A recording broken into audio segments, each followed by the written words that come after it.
Bé, doncs, Montserrat és un territori mític, un escenari de gran potència simbòlica i alhora permet anar a fons en el seu rol dins de la nostra cultura.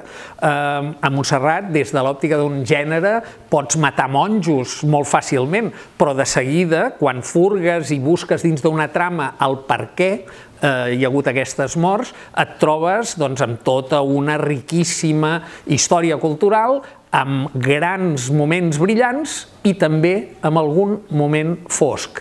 El clarobscur forma part del Fora de Joc a Montserrat. Soc l'Oriol Comas, em dedico a jugar des de fa molts anys i també soc el personatge d'una sèrie de novel·les del Màrius Serra.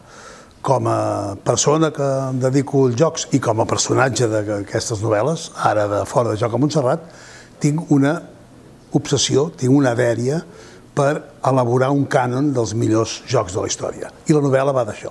Junto els millors 15 experts del món a Montserrat perquè discuteixin des del punt de vista acadèmic, del punt de vista popular, etc., sobre els millors jocs de la història i comencen a matar monjos i tot canvia.